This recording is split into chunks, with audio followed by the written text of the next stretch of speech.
Yukari is a risless doormat who has a crush on the most popular girl of the class. However, the day she confesses she loves him back, the government forces him to marry a rich baddie instead. Now he will have to clap both of them while hiding from the law. Before all this happens, for the past 50 years, the government has launched a program to boost the declining birth rate. It pairs individuals based on their genetics and assigns them to their partners, which, so far, has worked brilliantly, resulting in better quality offspring. And there's just one rule: no one is allowed to fall in love before their official partner is announced. But Yukari, a socially awkward and hopelessly romantic teen, thinks the system is flawed because he's already fallen for someone. He can't stop thinking about Misaki, a quiet girl with short hair in his class. While he's lost in his daydreams, his friend Takeda brings up how he longs to fall in love and fears he may never marry. Then, in a moment of defiance, Takeda makes a vow that he won't marry the girl chosen for him. Yukari agrees, and the boys all agree to never get married to defy the government's project. To everyone's shock, Misaki joins the promise too. But when Yukari's friends point out that Misaki hasn't received her pairing notice yet, Yukari dares to hope that maybe she could still be his destined match. That night, Yukari lies in his messy room, thoughts spinning about only wanting to love Misaki. He still has half the eraser he once gave Misaki, a small object that marked the first time he realized he liked her. At dinner, his parents remind him that his birthday is just 2 days away and excitedly mention he will discover who his partner is. That's when Yukari makes up his mind that he can't wait any longer and that he will confess to Misaki.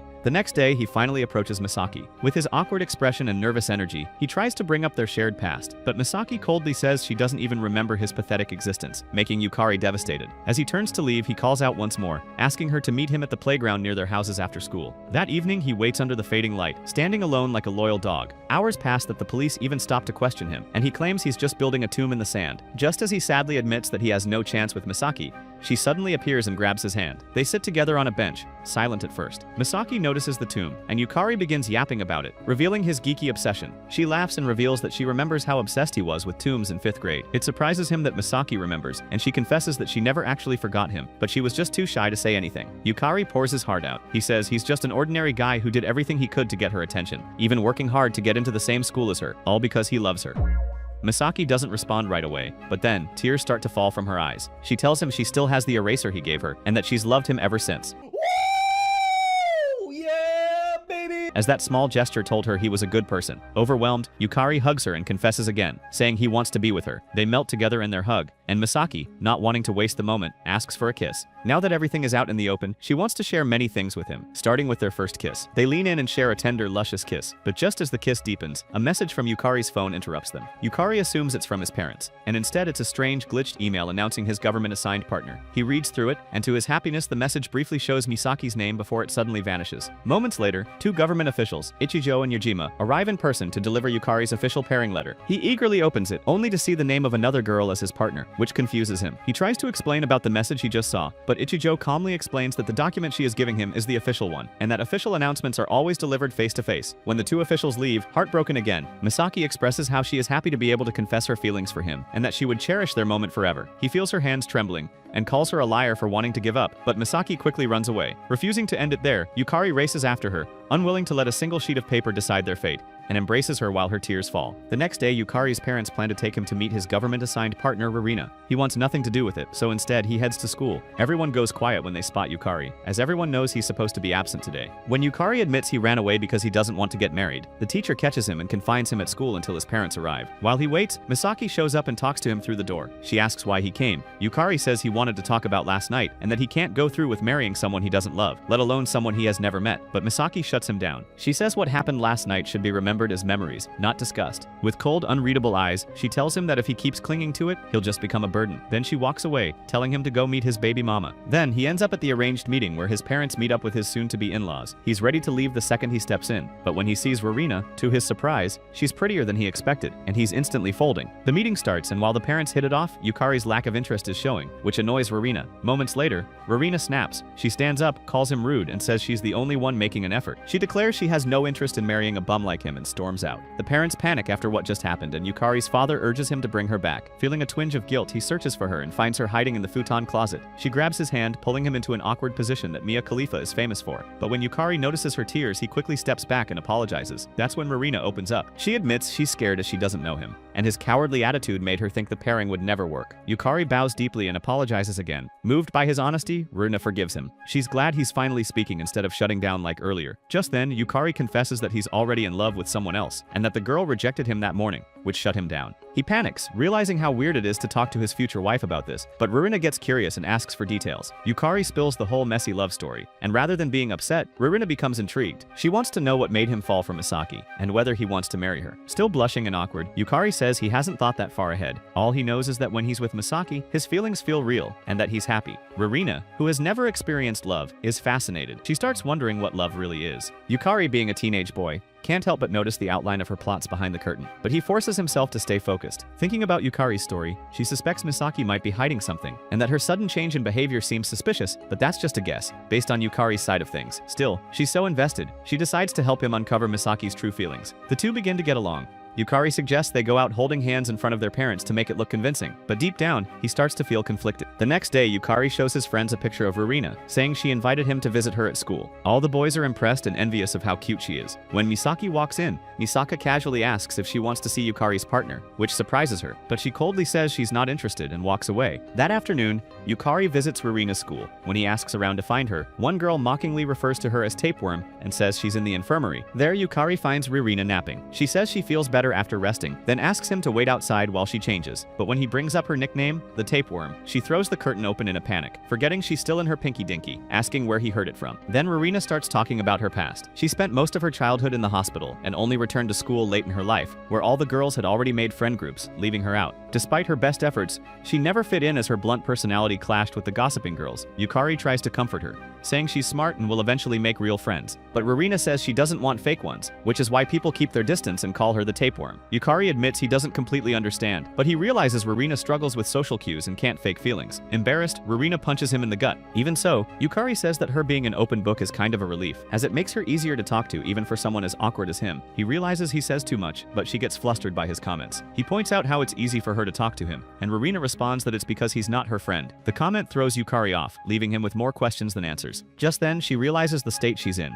and while Yukari tries to convince her that he didn't see anything, she slaps him anyway. Later, Rurina suddenly remembers why she asked him to visit, and that is because she wanted to hear more about his story with Misaki. As they near the school gates, they spot Misaki walking by. Without hesitation, Rurina walks up and introduces herself as Yukari's government-assigned baby mama. The two girls sit down to talk, while Yukari listens secretly from behind. Rurina says she doesn't want to get in the way and supports Yukari being with Misaki, and that she's genuinely curious about Misaki's feelings for Yukari. At first, Misaki is quiet, but then she opens up and says that she likes Yukari's hair, his shoulders, and how, even though he's shy, he still takes initiative. Rurina is taken aback by the detail, and she understands now that Misaki really does like him, but she's still confused about what makes Yukari so special. So she asks Misaki about it. While Misaki yaps along about everything she loves about Yukari, he listens from the other side, wondering if he's in Misaki's mind the same way she's in his. Afterward, before they split up, Misaki expresses how happy she is to meet Rurina and asks to hang out again. Then, when Yukari approaches Rurina, he sees her in tears, and she expresses how happy she is to make her first friend. As for the first time in her life, she feels like she's made a real friend. Her heart beats fast, and she wonders if this strange new feeling might be love. Yukari quickly shoots that down and says that when you're in love, you want to kiss the person, and when you kiss them, it feels like you'll explode. That's when it hits Rurina that Yukari and Misaki have already kissed. But instead of being angry, she smiles softly and tells Yukari to kiss Misaki again. The next day, Nisaka teases him, asking if Yukari's relationship with Rurina is already over before it even started. Yukari replies quietly that it's not about that, but it's something else. He mentions that Rurina invited him to visit her over the weekend. Nisaka jokes again, hinting maybe Rurina wants a steamy kind of visit. Yukari quickly denies it, saying Rurina didn't even want to get married in the first place. Then Nisaka expresses his amazement over him, saying how Yukari is strangely brave for coming to Rurina's school alone, even though it's an all-girls school. It reminds Nisaka of the first time they met, when Nisaka was being bullied. Yukari showed up back then, but instead of calling a teacher, to everyone's shock, he called 911. Nisaka jokes that Yukari always carries 911 in his pocket, so he can go anywhere, and Yukari isn't sure if that's a compliment or just roasting him for being an idiot. It's been a week since Yukari's birthday, his first kiss, and confession to Misaki, but he wonders why, after that day, Misaki started avoiding him. On the weekend, Yukari visits Rurina's place, and because he's late, Rurina is furious, but her mother comments that Rurina is overreacting. After scolding him, Rurina takes Yukari to her room where Misaki is already sitting. Neither Yukari nor Misaki knew about this, as it's all part of Rurina's plan. Misaki feels awkward and asks if she can leave, but Rurina bluntly tells her not to worry, as there's nothing romantic between her and Yukari, and they're not dating, let alone marrying. After hearing that reassurance, Misaki agrees to stay, and Rurina is thrilled. The two girls chat for hours, while Yukari fades into the background background like an NPC. When he finally speaks, the girls remember he exists. Then Rurina, deadpan, tells Yukari to kiss Misaki. The blunt request shocks him,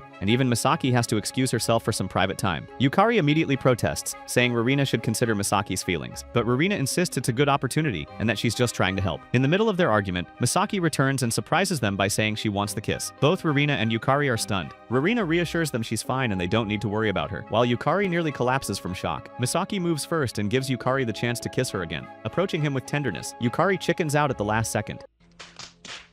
Misaki laughs and calls him cute, but both notice Rurina's odd reaction. Misaki excuses herself to leave. At the door, she asks Rurina how she really feels about the kiss, and Rurina doesn't answer. Misaki then says she hopes Rurina will fall in love with Yukari someday, and that it wouldn't be impossible if she tries. Before leaving, Misaki asks again if Rurina is bothered by the kiss. Rurina quickly denies it, but Misaki just smiles and says she will be in the future. Confused by Misaki's cryptic words, Rurina rushes back to her room and tells Yukari to kiss Misaki once a day instead. Later, as Rurina walks Yukari to the subway station, he dares to ask why she made that request. She simply answers that she has no reason, and Yukari falls silent, unsure how to respond. Just then, they run into Nisaka, and he looks Rurina up and down and asks Yukari who she is. When he finds out, he casually guesses she's still a virgin. He doesn't realize he's insulted her, and while Nisaka just walks away without care, Rurina instantly hates his attitude. The next day, during gym class, everyone is exhausted from the heat. Nisaka, still the handsome dude of the class, ignores the girls calling out to him and says everything will stop once he gets his partner pairing announcement. Yukari spaces out, thinking about how even the famous ones end up stuck with this kind of arrangement. As his thoughts drift, Misaki passes by,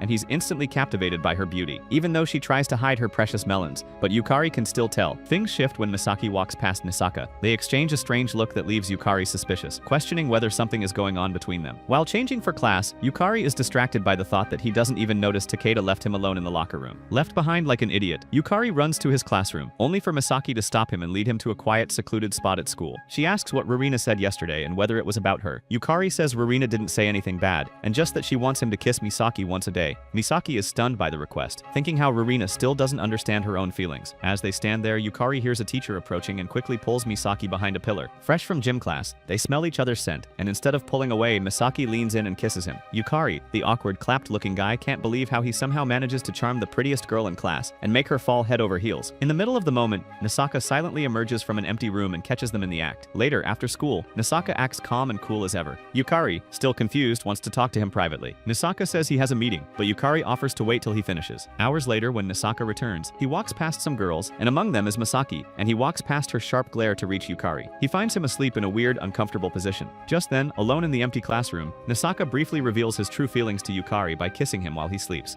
Why are you gay? Not wanting him to know. Then, when Yukari wakes, Nisaka asks what he wanted to talk about. Yukari hesitates and awkwardly asks if Nisaka likes anyone in class. Nisaka plays it off, saying he doesn't like anyone and calls the question a waste of time, but refuses to tell him his true feelings. That night, during a family dinner, Rurina is invited, and Yukari's mother suddenly asks if he and Rurina had kissed yet, which makes them both nervous. She even brags that she and Yukari's father went third base quickly, calling it practice, making them even more nervous. Rurina asks why couples kiss in the first place, and Yukari's parents just say that it's because they're in love. Still trying to grasp what love really means, Rurina only feels more confused. Later, they go to relax at Yukari's room, and on their way there, Yukari grabs her hand, which makes her feel conflicted, knowing that Misaki is in love with him. Then, when Rurina enters his room, she sees how messy it is, and Rurina is shocked and ends up cleaning for him. While tidying, she finds Yukari's old yearbook and gets excited to see a younger Misaki, and when she does find her, she feels happy. Near the end, there's a picture of young Yukari with Takeda and another friend. Rurina remarks that Yukari looks just as plain as ever, but he doesn't mind, as what matters is that Misaki stands behind him in the photo. Curious, Rurina asks when Yukari first fell in love with Misaki, and whether it was during the eraser moment or before. Caught off guard, Yukari blushes but thinks it over. He decides it was before, but the eraser moment was when he confirmed his feelings. After that, every day at school feels exciting because Misaki is there, and she becomes the most important person in his life. Hearing Yukari's hopeless romantic side makes Rurina flustered, but then Yukari asks if she's ever felt anything powerful. Not necessarily love, but something that makes her heart race. She recalls that years ago when she was still in the hospital, a doctor told her about child mannequins used for training. Since it's a children's hospital, there are no parent mannequins. Seeing them made her heart beat faster, imagining they shared the same fate, separated from their parents. Yukari listens seriously, then jokes that's not something to cherish, as it's a kink. After their talk, Rurina remembers the deal to kiss Misaki every day. Not realizing how ambiguous her position sounds, she asks if Yukari has done it today. Uncomfortable, he hesitates but admits he has. Rurina processes this, then says she's okay with it. She supports Yukari and Misaki being together, but her conflicted expression hints otherwise. Suddenly, she falls onto Yukari's chest, and they both quickly jump apart. The moment breaks when two government officials, Ichiju and Yajima arrive for a follow-up interview a week after Yukari and Ririna's pairing announcement. Ichiju explains the system of how genetic compatibility is tested through physical and psychological exams since childhood. Matches aren't based on looks because attraction to appearance is lust-driven, and lust usually leads to failed marriages. While this system aims for lasting love, afterward, Ichiju asks their thoughts, and while Yukari says he's still unsure, Ririna, more analytical, understands but wants clarity on the program's purpose. Dodging the question, Ichiju changes the topic, saying Yukari and Ririna look good together. Then bluntly, she asks if they've kissed yet, claiming most paired couples started bumping bellies within a month just to get started. Shocked and embarrassed, Ririna rejects the idea before Yukari can speak. After the interview, they escort Ichiju and Yajima out. Just before leaving, Ichiju asks Yukari where to find the Takasaki residence.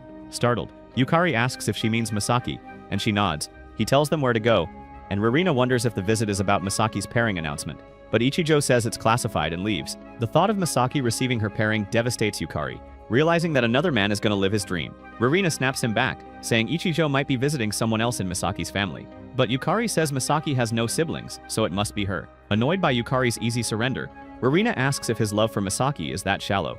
She says she wouldn't support someone who gives up so easily, and that she'd be disappointed. Motivated, Yukari thanks Ririna and apologizes for making her help him pursue another girl despite being his partner. Ririna says it's also for Misaki's sake, as she wants her to also be happy. Just then, Yukari's mom pops up and reminds Ririna to ask her mother, as they are planning to go camping together. Then, Yukari walks Ririna home, and on the way to the subway, Ririna reminds Yukari to ask Misaki what Ichiju wanted, and tells him he still needs to kiss her. Yukari says he doesn't want to kiss Misaki again, and calls the request unnatural, but Ririna disagrees and thinks that it's more unnatural that he's not allowed to kiss the one he loves. The next day, Yukari tries to talk to Misaki, but despite his best efforts, he doesn't get a chance to talk to Misaki all day. But near the end of class, the teacher asks for volunteers to make a pamphlet. Misaki is assigned, but her partner is absent. And seeing the chance, Yukari volunteers. After school, carrying papers, Yukari spots Misaki talking with Nisaka outside. He feels a pang of curiosity and jealousy, but doesn't dare to ask.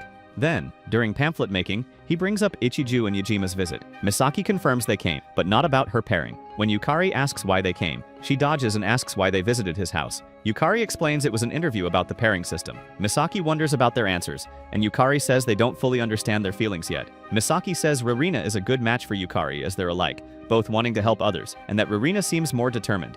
Yukari admits that hearing about Ichiju and Yajima visiting Misaki broke him, but Ririna encouraged him to keep his spirit high. Misaki tells him it doesn't matter if she gets her announcement, as he will always be important to her. Right then, being all alone, she initiates another kiss. Later, after school, Misaki meets her friend Shu for a secret conversation. Shu can tell something's wrong just by looking at her, and Misaki confesses she has something to protect, even if it means she has to lie, but she can't lie to her own feelings. That night at Yukari's house, Ririna calls to ask him for an update, and Yukari, feeling relieved, tells her that Misaki hasn't gotten her notice yet. Then, she tells him that for their upcoming camping trip, she has invited Misaki, and Yukari starts panicking. To avoid awkwardness, Yukari decides to invite Nisaka the next day. Nisaka immediately refuses, as he hates mosquitoes and has no camping skills, but Yukari begs him until Nisaka agrees, just to shut him up. However, when Yukari mentions that Ririna and Misaki are coming, Nisaka is stunned. The day of the camping trip arrives, and Yukari's parents drive ahead with all the supplies, while the rest of the group takes the train. Nisaka shows up first, then Ririna and Misaki arrive together. Both girls are surprised to see Nisaka tagging along. Ririna wastes no time bringing up how he crushed her pride the other day, while Misaki doesn't look particularly thrilled to see him either. The train ride is awkward and quiet, as tension hangs in the air, but Ririna breaks the silence by pointing out how awkward things feel. Nisaka raises an eyebrow and asks if she's always an idiot, and Yukari just laughs, saying that she is. Curious, Yukari brings up the conversation he saw between Nisaka and Misaki earlier. Nisaka brushes it off, saying it was nothing, but that only makes Yukari more convinced that Nisaka actually likes Misaki. At the campsite, Yukari's mom recruits him and Nisaka to help cook lunch while the girls go to explore around the camp. Yukari assumes that since Nisaka's a stylish pretty boy, he must be good at cooking, but to his disappointment, that illusion dies quickly, as Nisaka is an absolute idiot sandwich who can't even cut meat properly, and worse, a buffoon who tries washing potatoes with soap. In the end, Yukari does all the cooking, while Nisaka watches helplessly. Still, the moms assume Nisaka was the one who made the meal. After lunch, Yukari heads down to the river to find the girls and gets hit with the unexpected sight of fan service. He hides behind a rock, sneaking a glance at what he calls the goods. Misaki catches him instantly, and Ririna calls him out, asking what he's doing, and a red-faced Yukari tells them that lunch is ready. Ririna invites him to join them in the water, but she slips and sprains her ankle. Yukari carries her back to camp, and the moment gets awkward where there's a charged atmosphere between them. Ririna's face turns pink as she makes soft, happy noises that make Yukari Jr. stand at attention. After arriving at the camp, she suddenly runs off, forgetting about her sprained ankle entirely, while Misaki watches everything quietly. Nisaka shows up beside her, casually asking why she agreed to come on the trip in the first place. Misaki says it was because Rurina seemed so happy about it. The two begin talking more naturally, and when Yukari sees them from afar, he grows even more suspicious of Misaka. Back at camp, Rurina's dad treats her ankle with ice. Yukari finds out he's a vet and calls him cool. Her dad asks what Yukari wants to be, and Yukari shares his fascination with ancient tombs, how they hold stories from a time before writing, and how he wonders who those tombs belong to. Rurina is caught off guard by his thoughtful side, and Misaki listens silently, smiling. That night, after the dads head to bed, Yukari and Nisaka are still awake. Yukari wonders aloud what the girls are up to, and Nisaka simply tells him that it's girl stuff. Still suspicious, Yukari pushes a little and gets close, asking Nisaka if he's hiding something. Nisaka freezes, thinking Yukari might have figured out his pickle-loving secret. He is then about to say something, but Rurina bursts in to stop them. She challenges them to a courage test in the woods, pairing her with Nisaka, while Yukari goes with Misaki. Then during their walk, Nisaka asks Rurina if she dislikes him because he mentioned her virginity. She tells him that that's a part of it. Nisaka scoffs, saying Yukari would be in trouble with someone like her. Rurina defends Yukari fiercely, saying that while he might have a short-circuited brain, he's also very kind and doesn't hurt people, which is something a lot of people don't have in Rurina's eyes. Then she admits that she's rooting for Yukari and Misaki to end up together. But Nisaka immediately calls her out, warning her that she might be making things worse for both of them. Meanwhile, far behind, Yukari and Misaki walk quietly. They both know this was Rurina's idea, but Misaki doesn't mind, and she asks to hold his hand since it's dark. Then she brings up the earlier moment, asking Yukari if she'd been the one to fall and get hurt. Would Yukari have carried her? Without even thinking, he declares that he would. Just as she's about to say something more, a firefly drifts by. Misaki takes his hand and asks him to follow it into the woods. They walk deeper, but suddenly, they accidentally fall into a pit. Yukari lands right on top of Misaki, revealing an accidental fan service. He tries to get up, but Misaki wraps her arms around him instead. She clings to him, eyes soft and full of longing, not wanting his body to leave hers. Elsewhere, Rurina defends her matchmaking, saying that she just wants Yukari and Misaki to be happy. But Nisaka hits her with reality, asking her that if Yukari chooses Misaki, what happens to her? He tells her that she will face consequences by marrying another man she doesn't recognize, potentially far worse than Yukari. He adds that rejecting a government match would go on Yukari's record, and it could ruin his future, as her college applications and job prospects will all be harder to get, which will destroy his dream job. Ridina is stunned, as she hadn't thought of it that way. They're silent until another firefly appears. They follow it and find Yukari and Misaki still in the pit, clinging to each other. Nisaka immediately understands the situation. Rurina, still oblivious, says she wants to climb down too. Now all four are in the pit, and while Rurina leads the way out, Nisaka teases Yukari for hitting the plot jackpot, which Yukari immediately denies. On the way back, they spot more fireflies and follow them to a glowing river. Everyone goes quiet, taking in the beauty. Nisaka complains about them being bugs, and Yukari teases him for it. Meanwhile, Rurina stares at the scene in awe, and Misaki asks if she's scared. Rurina shakes her head, saying that this is her first time seeing fireflies. Yukari chimes in that fireflies only drink water, lay eggs once and then die. But while their lives are short and tragic, Misaki adds that their light is their last effort to find love. It turns the moment soft, almost dreamlike, and they all grab each other's hands, wondering what love really is. 2 days later, back in the city, Misaki goes one way, Nisaka another, and Yukari walks alongside him a bit to have a quick talk. Yukari apologizes, thinking Nisaka didn't enjoy the trip. Nisaka shrugs it off, saying he had fun, but then suddenly says he's sorry. Yukari's confused, asking him what for. He tries asking if it's about the secret he's hiding, but Nisaka doesn't answer. He just keeps walking, which makes Yukari even more suspicious. Later, Yukari returns to Rurina, and she notices something's off about him. To lighten the mood, she brings up the tombs, and Yukari immediately brightens, yapping along about his favorite tombs. He realizes that she was worried about him, so he thanks her, and in that quiet moment, he realizes something, that their relationship is slowly changing bit by bit, without anyone forcing it, and it's growing. The night after camp, Rurina has a dream where Yukari is on top of her, kissing her with surprising intensity, and telling her that they'll be pumping until a junior is on his way. She wakes up mortified and curses herself for imagining something so ridiculous. Later, still shaken, she heads to the library to research kissing, specifically, French kissing. She learns it can boost the immune system, which sounds great, until she reads about the 80 million bacteria involved. Disgusted and intrigued, she's still processing this when a classmate approaches. She recognizes her as Arata, the ranked second-best student in the school, and while she recognizes the name, she doesn't know the face. Arata, however, knows Rurina. She casually calls her Tapeworm, a nickname that makes Rurina storm off instantly. Arata chases after her, apologizing. She hadn't realized Rurina hated the nickname and asks what she should call her instead. Still irritated, Rurina demands to know why Arata even wants to talk to her, and Arata admits she wants to be friends. She then reveals that her older sister was one of Rurina's doctors when she was sick, and used to tell stories about the brave little girl who never cried, even though her parents were rarely around. That story stuck with Arata, and now that they're at the same school, she wants to know the girl behind the story. Rurina hesitates, as she's not sure how to handle a friendship like this, as she only has one friend. But Arata lights up, saying she'd love to help her figure it out. Meanwhile, things aren't going so smoothly elsewhere. Nisaka's been skipping classes, and Misaki has started dodging Yukari more often. Every time he tries to talk to her, she brushes him off with excuses. As Yukari contemplates confronting her again, his teacher interrupts, ordering him and Takeda to go home early for a government training session. Yukari has no idea what this is about, but Takeda says his parents signed him up. Just then, Nisaka casually shows up at school. He asks where they're headed, and when Yukari explains, Nisaka's expression shifts, as he knows more than he's letting on. At the government building, Yukari unexpectedly runs into Shu, Misaki's old friend, and he wonders if she's also here for training. Inside, Takeda is already with his partner and waves Yukari over, and he assumes Rarina is just running late. Surrounded by pairs who already look like future couples, Yukari starts questioning whether he could really see himself with Rarina. Then she appears, rushing in and breathless, her hair down and glowing. Yukari is taken aback by how different she looks, and when he praises her for her new look, they both blush in silence. She then pulls out a rare keychain, shaped like an Aztec arch, and hands it to him. Yukari lights up with excitement and starts thanking her for it. He offers her one in return, a keychain he thinks is shaped like a cat, and while Takeda and his partner dislike it, Rarina loves it.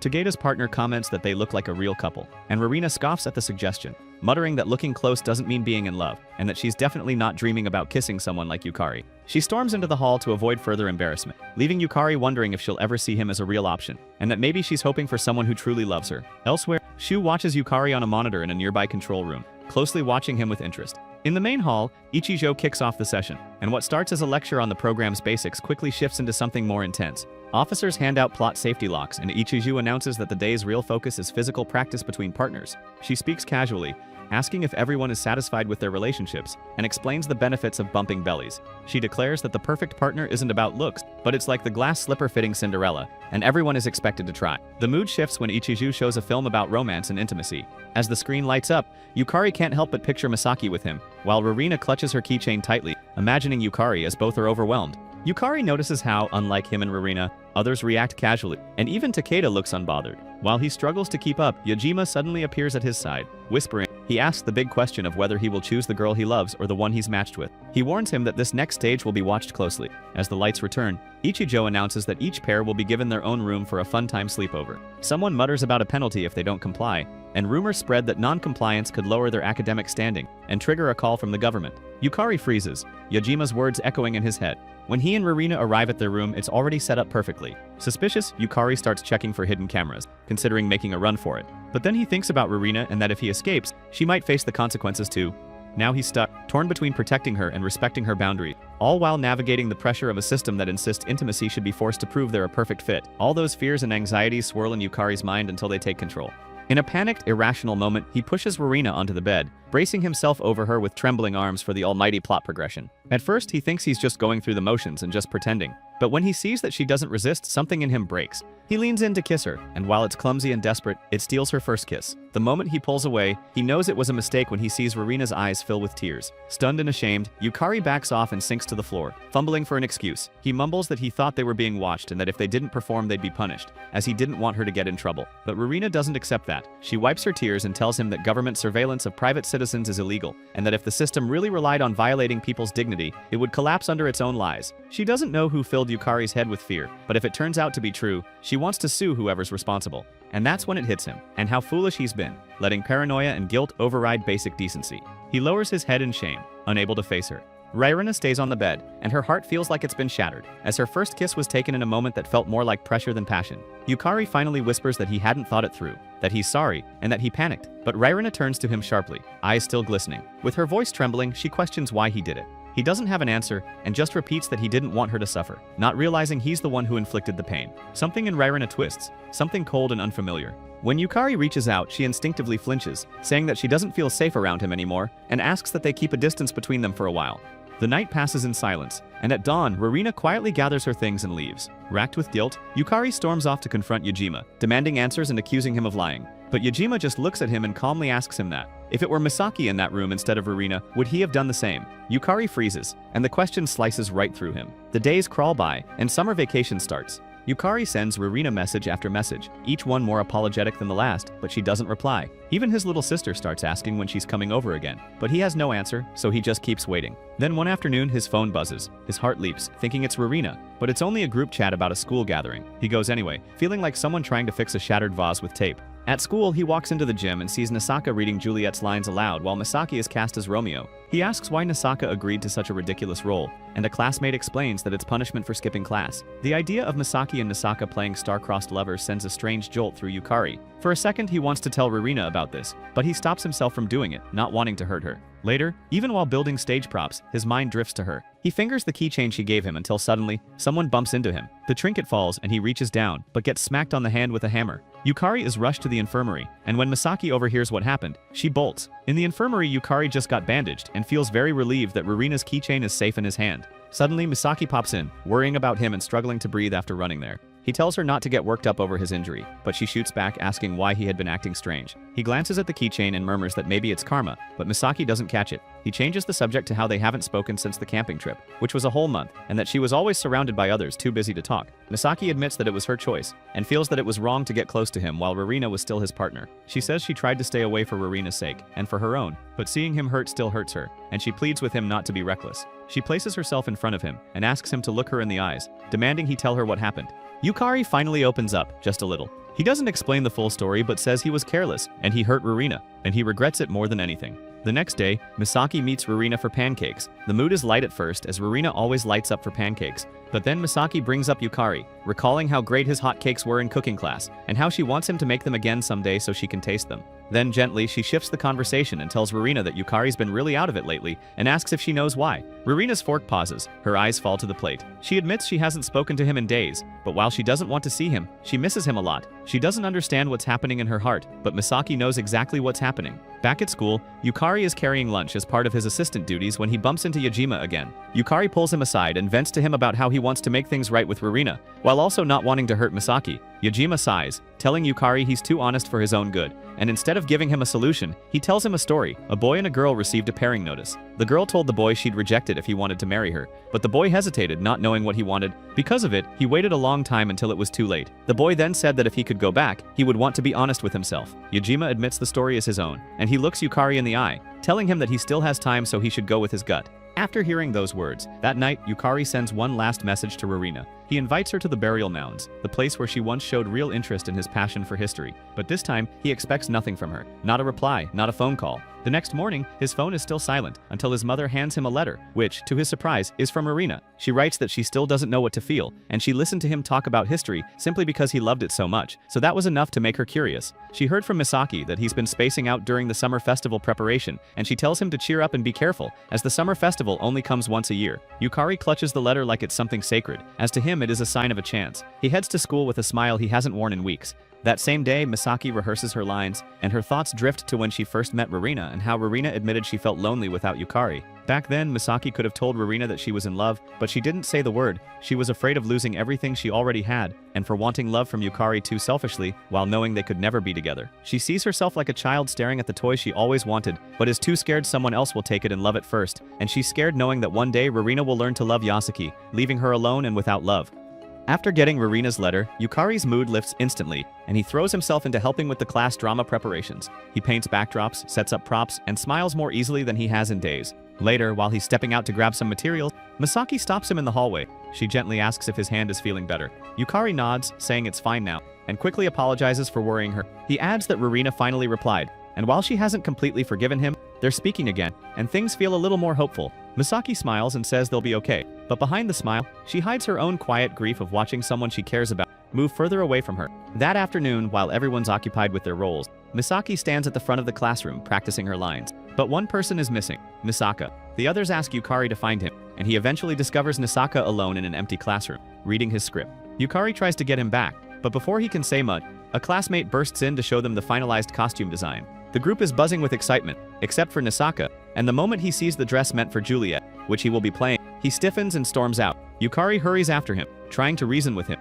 saying that he should do it as a team player, but Nisaka snaps and tells Yukari that he doesn't understand what it feels like, and how humiliating it is to look like James Charles. He accuses Yukari of being either obliviously kind or just pitying him, and he doesn't know which is worse. When Yukari tries to stop him again, Nisaka slaps his hand away, and the air freezes. Just then, Nisaka's father suddenly appears out of nowhere, and when Nisaka tries to run away, the father jumps dramatically from the stairs above like he's auditioning for an action movie. The next thing they know, the three of them are seated around a table, eating sushi. The dinner is awkward. Nisaka's father tries to bridge the gap, but Nisaka stays distant. He gently scolds his son for hitting someone, telling him that's not how to treat his friend. Yukari, trying to ease the tension, takes the blame and admits that he was pushing too hard. And hearing that, Nisaka finally softens and apologizes. Yukari just chuckles, saying maybe he wanted some of Nisaka's handsome riz to rub off on him. Nisaka's father laughs and says Nisaka wasn't always this closed off, as he used to be cheerful and warm. But something changed along the way. Yukari insists that Nisaka is still admired and respected. He brings up his role in the play as Juliet, and Nisaka shuts him up to avoid his father knowing.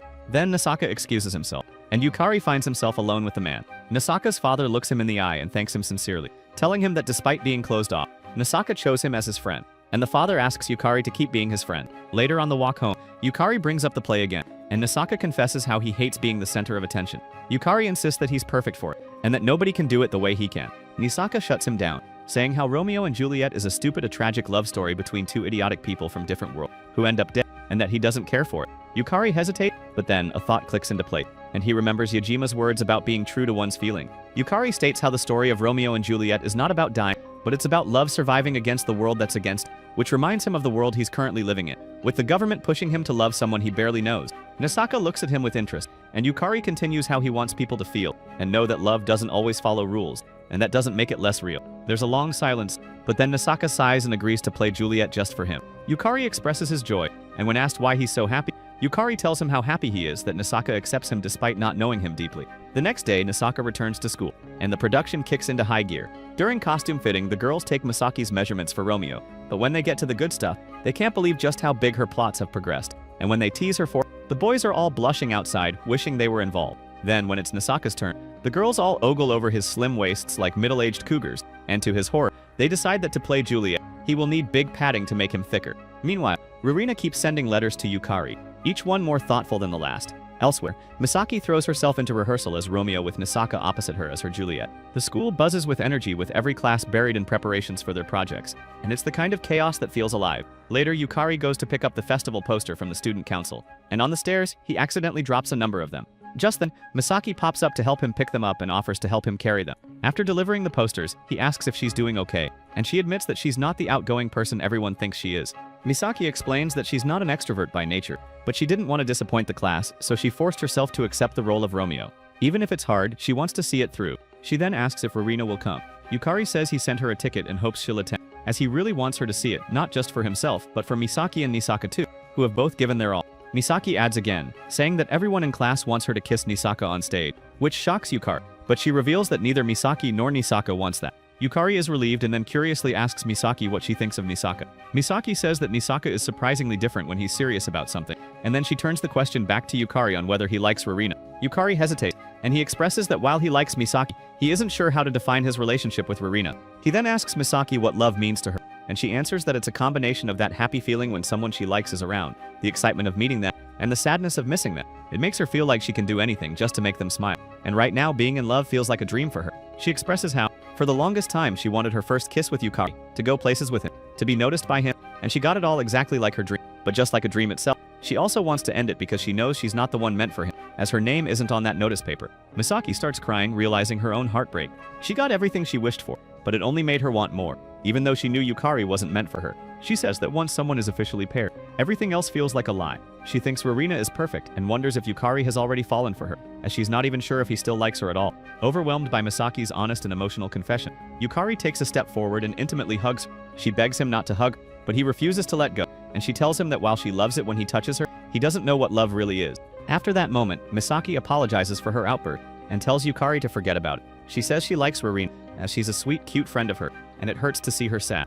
Days pass, and soon the day of the festival arrives. Yukari is put in charge of promoting the class play in full costume, but he gets nervous. Meanwhile, Misaki steps out in public, showing off her costume to help draw attention to their performance. Watching her from a distance, Yukari begins to reflect on his feeling, and he wonders if Misaki has been forcing herself to smile this whole time. While he's lost in thought, Misaki gets a surprise visit from her old junior high friends, and Shu is there too. Spotting them, Yukari quietly slips away from the crowd and ends up bumping into Yajima again.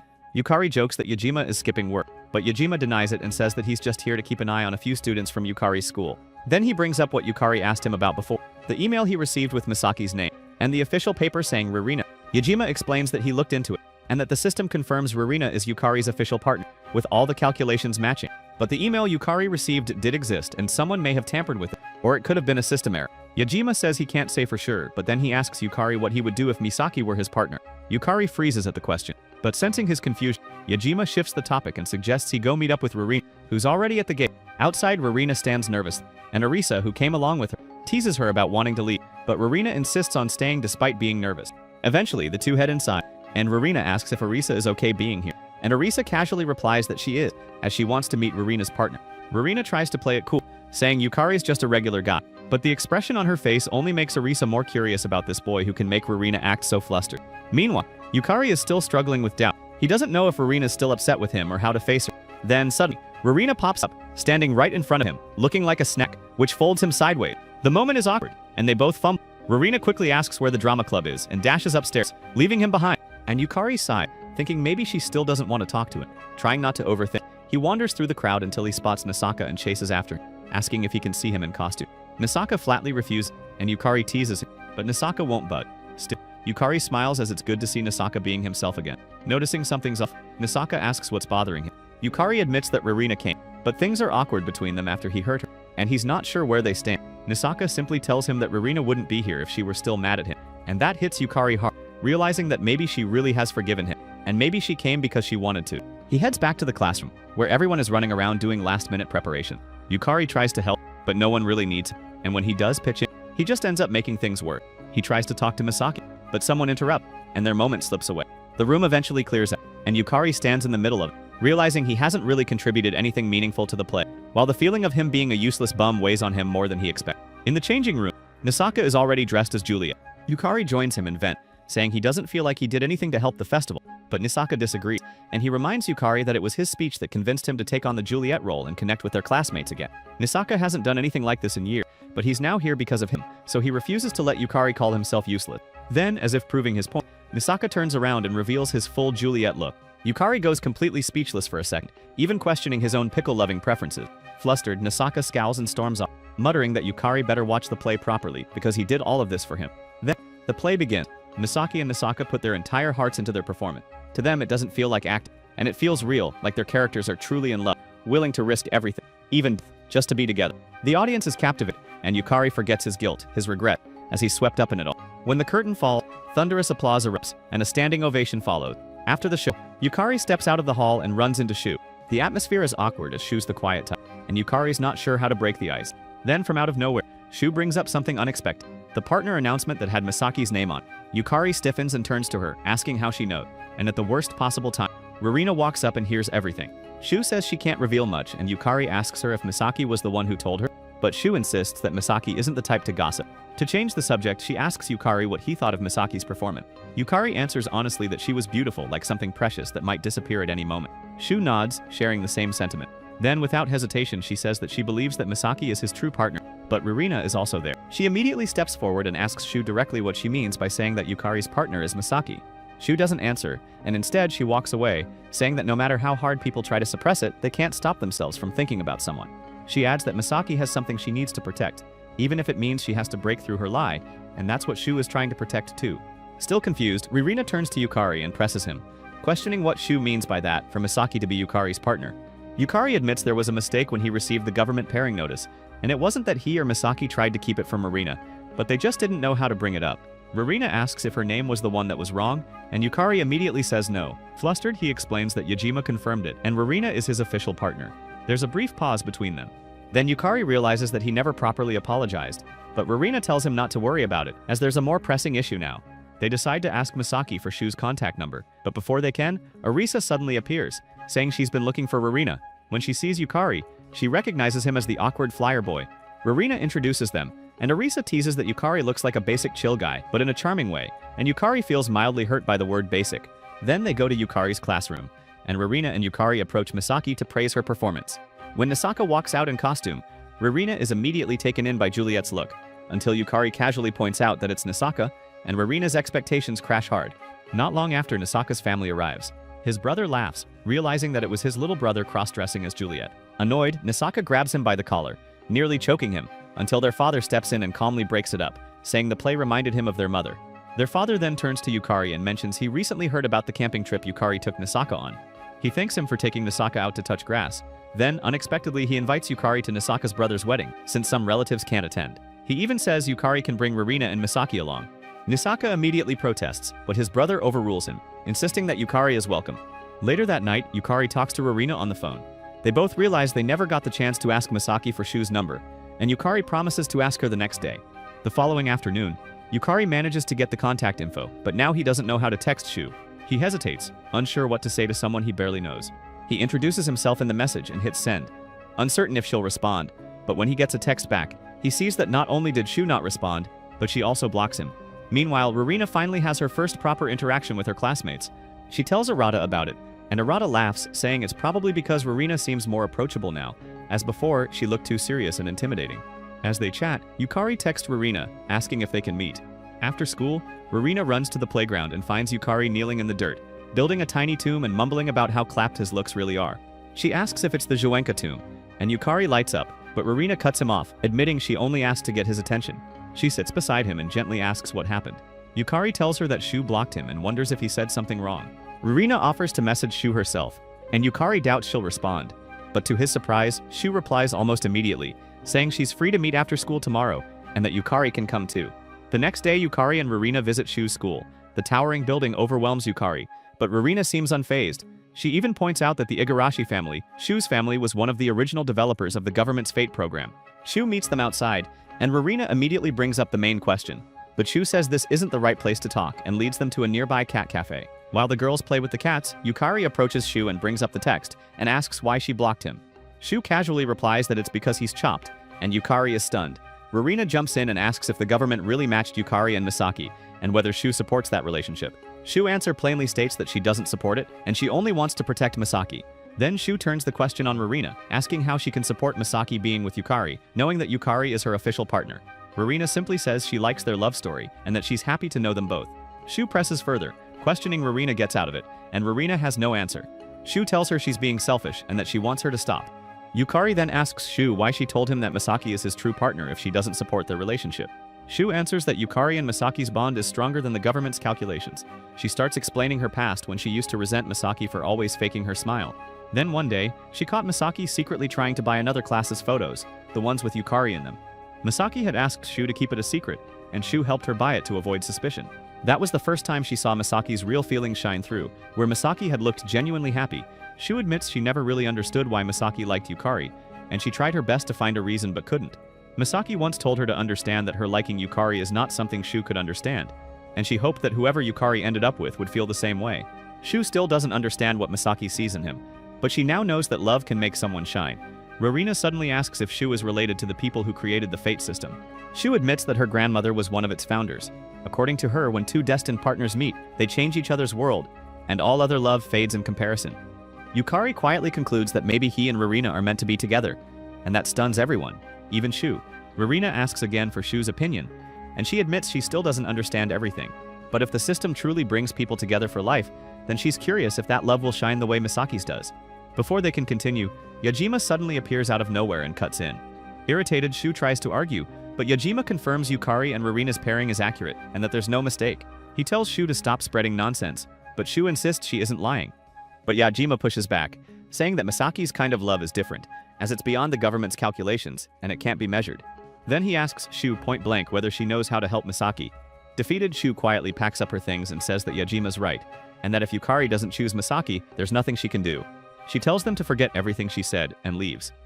Still confused, Yukari asks how Yajima even knows Shu. Yajima explains that Shu grew up around government offices, and with her family's influence, many hoped she'd continue her grandmother's work, due to her brilliance. But even brilliance has limits.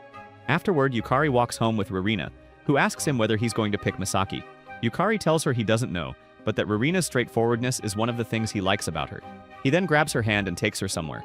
The day of Nasaka's brother's wedding finally arrives. Yukari, Rurina, Misaki, and Nasaka walk together toward the venue. The girls are visibly excited, while Nasaka already looks like he wants to turn back. Yukari apologizes, thinking their presence is bothering him, but Nasaka shakes his head, saying that it's not them but he just doesn't want to be at the wedding. Curious, Yukari asks why. Nasaka explains that their parents are obsessed with the arranged pairing system and believe it's fate. Now, whether it's him or his brother, someone has to live up to that ideal image of a happy, fated marriage, and he's just glad it's his brother, not him. Yukari quietly reflects on that, questioning whether he really likes Rurina after how he's been drawn to Misaki for much longer, long before Rurina entered his life. But then he recalls what Shu said, and that Misaki is hiding something. As they walk through the hallway of the venue, a marketing staffer approaches, mistaking them for two couples. Misaki quickly corrects the misunderstanding, saying only Yukari and Rurina are a pair, and they're all just guests. Still, the marketer asks if Rurina and Misaki would be willing to model for a wedding pamphlet, assuring them that it's for a young couple campaign. The idea makes Yukari nervous, just imagining the girls in wedding dresses flusters him. Misaki, seeing it as practice, volunteers immediately, and Rurina agrees as well, and the two get ready for the shoot. They get to the venue where Nisaka's brother gets married, but Yukari finds himself distracted. He wonders if he's truly accepted this pairing system, and that being with Rurina sometimes makes his love for Misaki feel like a fading dream. Meanwhile, Rurina looks genuinely happy, and Misaki notes that Rurina seems brighter lately. Rurina shares that her classmates have started talking to her more, and admits she doesn't know exactly what changed, but she knows it's thanks to Misaki and Yukari, and she's grateful for their friendship.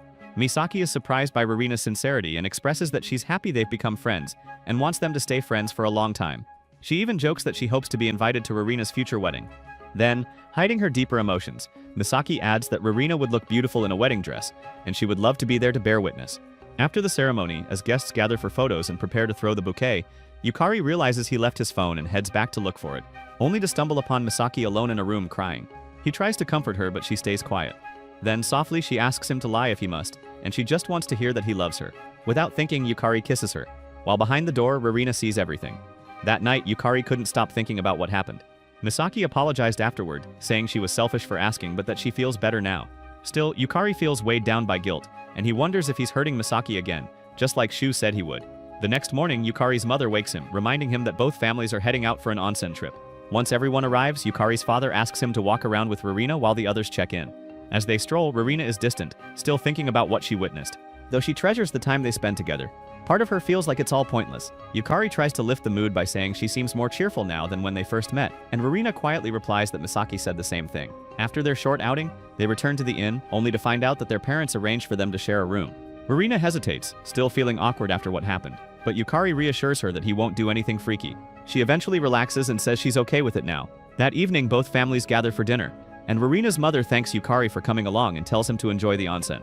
Later, Yukari soaks in the men's bath, and it turns out Rurina is alone on the women's side. Though separated by a wall, they talk, and the quiet between them creates an oddly intimate atmosphere. Rurina brings up what Shu said about fate. Yukari admits he still doesn't understand it either. Rurina agrees that it doesn't really make sense to her, but then Yukari says something unexpected. He tells her that everything he's done up until now, studying, improving himself, even caring about how he looks, it's all been because of Misaki, because he wanted to be good enough for her. He expresses how he thinks that maybe there is such a thing as fate, the kind that leads you towards someone, not the kind that a system decides. That hits Rurina hard, and she realizes the version of Yukari she likes now only exists because of Misaki, and it makes her feel like she's already lost. That night, neither of them could sleep. Rurina gets, and out of nowhere, she apologizes for saying harsh things earlier. Seeing how down she is, Yukari tries to lighten the mood by bringing up something harmless, but Rurina cuts him off. She looks him in the eyes and speaks firmly that he has to choose Misaki over her. Yukari is stunned by Rurina's words, but she continues, explaining that before the government's announcement, she didn't know what she wanted from life. All she ever did was study. But everything changed after she met Yukari and Misaki, and because of them, she started thinking about the fun times they shared before she fell asleep. Then, when she's not with them, she imagines what they'll do the next time they meet.